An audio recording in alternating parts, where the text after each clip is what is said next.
Most fans are quick to talk about how much they loved Terra as a character in Teen Titans, but no one really talks about how truly tragic her life leading up to her demise was.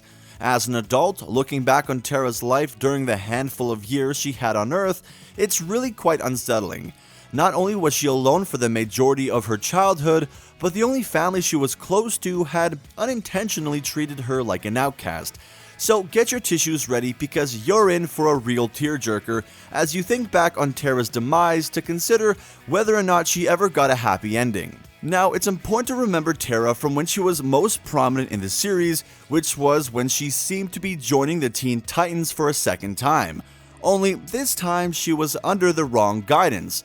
Terra rejoining the Teen Titans was only a ruse that the Titans' nemesis Slade created, which means during the events that took place in Season 2's episode Titans Rising, all the way to the events in Aftershock Parts 1 and 2, Terra was working as a double agent. And this came to the forefront of the series during the aptly named episode, Betrayal. And trust me, rewatching this arc as an adult is really mind-bending because of how easy it is to sympathize with Terra. In Betrayal, an unknown amount of time had passed with Terra supposedly working with the Titans. It even seemed like she was starting to make the tower a home of her own. But when Slade came back into play, that all changed, and very quickly, I might add. Throughout the episode, the Titans, including Terra, battled Slade's minions before inevitably going out for pizza to celebrate their supposed victory. It was a pretty sweet moment as the team all expressed how much they enjoyed having Terra as a member. However, that happiness was short-lived when, later that night, Terra asked Beast Boy to go out on the town with her. The pair went to a few key places that Terra said she used to visit when she was alone. And it was around that time when she asked Beast Boy a very interesting question. She asked him if he would still be friends with her even if he found out that she did something bad.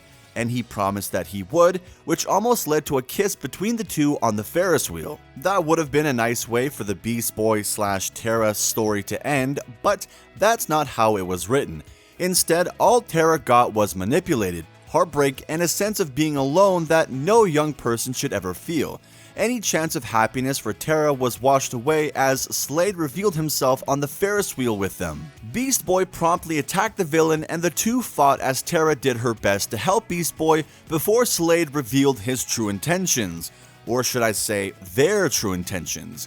Slade confessed that Terra had been working for him as his little spy ever since she left the Titans the first time. And even though Beast Boy didn't believe him at first, Terra confirmed that Slade was telling the truth and asked the hero if they could still be friends just as he had promised her. And it is devastating to think that Beast Boy's response was to tell Terra that she didn't have any friends after the pair had shared so many valuable moments together. The following morning, after the dust had all settled and the Titans were reunited, they learned from Beast Boy about Terra's betrayal. They confirmed that the next time they see each other, they'd be ready to fight. And a fight it was. Now, knowing that Terra was being influenced by Slade, it's always been hard to figure out.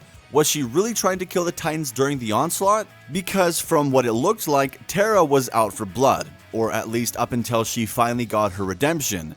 Terra reappeared in the two-part episode Aftershock, this time in shiny new armor that Slade clearly gave to her. Slade and Terra were assisted by the villains Overload, Cinderblock, and Plasmus as they led an onslaught on Jump City. And even though that alone is horrible, the true terror came from when Terra saw herself face to face with her former team. Slade ordered all of his lackeys, meaning Cinderblock, Plasmus, and Overload, to attack separate parts of the city. They essentially needed to ensure that the Titans would scatter to stop the mass destruction. And his plan worked perfectly. As luck would have it, Terra's first victim turned out to be Raven, the other teammate that Beast Boy had chemistry with. The pair fought and Terra proved that she was out to kill when she exploited Raven's emotional weakness and caused Raven to allow Trigon into her head. Terra then knocked Raven out and she appeared to drown to death in the mud that they battled over. Next up was Starfire, who was attacked as she and Robin finished off Cinderblock. Terra threw a large rock that hit Starfire right in her head and sent her flying into the water nearby. She didn't stop there though.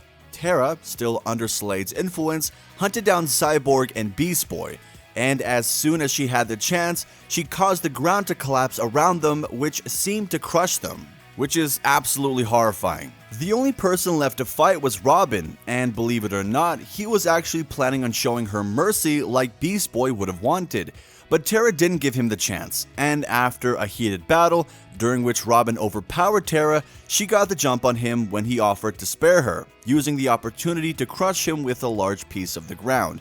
It was a really brutal fight if this isn't enough to document it, and it showed that Slade had turned Terra into what seemed like a true villain. That's why it was so strange that even as a kid, I couldn't help but wonder, why do I feel bad for Terra even as she was actively trying to kill some of my favorite heroes? Honestly, I think it has something to do with the bonds that Terra formed along the way, because whether she believed it or not, some of the bonds were real, especially her bond with Beast Boy.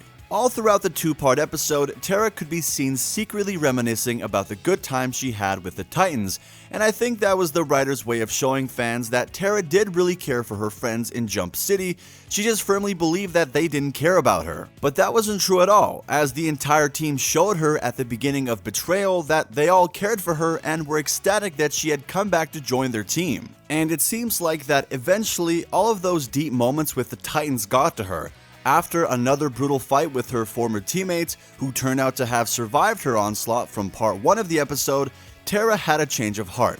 Too bad it was already too late though. After she finally decided to stand up to Slade and even attempted to walk away from his tyranny, he revealed that the suit he had given her was hooked up to her nervous system.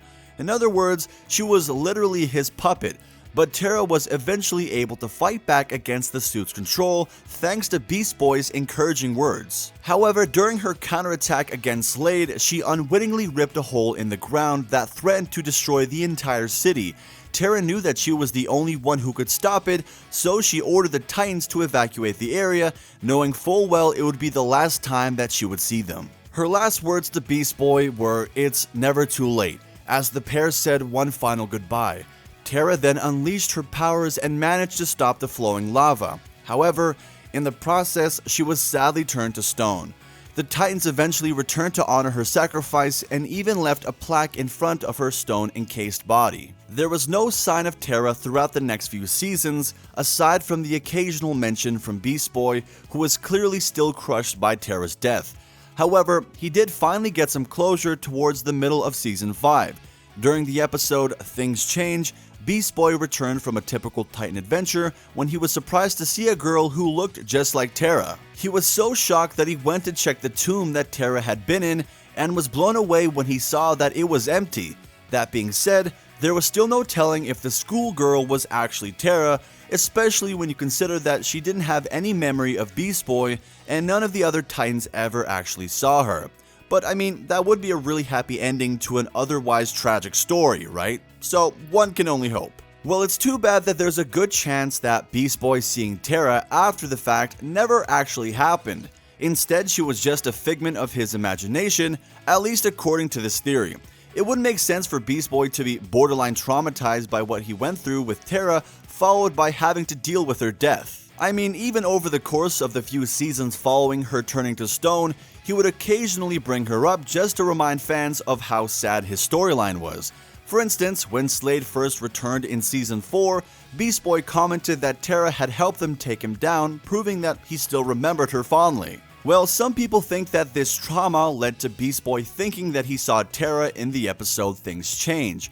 But in reality, she wasn't there at all, which is why none of the other Titans ever had the opportunity to meet her or see for themselves that she was real. Some fans suggest that Beast Boy seeing Terra alive was simply his mind's way of protecting him from the much more likely scenario that she died saving a world that she thought hated her. Terra was a true hero, and it's just devastating to consider how short-lived her story was. The only question left to ask is, how do you feel about all this?